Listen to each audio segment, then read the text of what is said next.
Dorothy, this morning we're taking your real estate questions for David Friedman from Coldwell Banker Preferred. Now, this is an interesting time. I guess it's a good time if you're looking to buy. It's a little nerve-wracking if you're trying to sell, so it's not surprising we got a lot of questions. Here's the first one. Take a listen. Hi, what is your prediction for home interest rates in the next 4 months? Your prediction for the next 4 months? What do you think for home interest rates?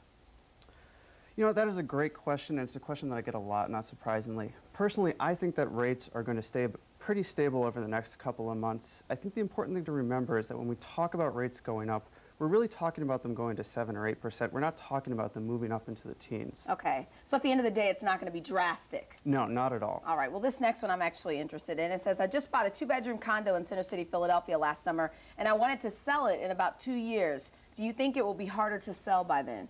What do you think? Obviously, without knowing all the details of the transaction, Sure. It's a little difficult to say. But my gut instinct is that your viewer is going to be fine. Generally, what I tell my clients is that once their home is appreciated about 10% or so, they're going to be able to sell it, pay all the associated costs, and still walk away with a little bit of profit. So as long as her timeline's 2 or more years, she'll be okay. So she won't really lose money, so to speak. No, I wouldn't say so. All right, we have time for one more. Take a listen.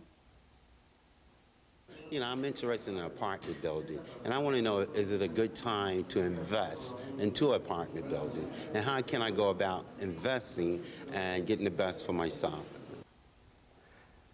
It's a great time to invest.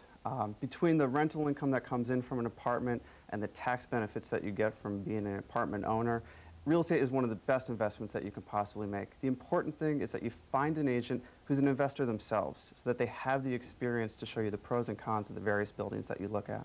I think a lot of people are just nervous right now because there are just so many homes in the market. Like I said at the top of this segment, if you're looking to buy a house, you have so many to choose from. So if you're selling a house, you're worried, you know, your house is going to stand for a while. Of course. And the important thing is find an agent who can give you good, sound professional advice, and you're going to be okay. All righty. Well, David Friedman from Coldwell, thank you for coming in this morning. If you have a question for any of our experts, just go to myfoxphilly.com. Under the Good Day section, click on Ask the Expert. Clayton, now you can ask all your questions when we go to commercial. Yeah, we go to commercial. I have all my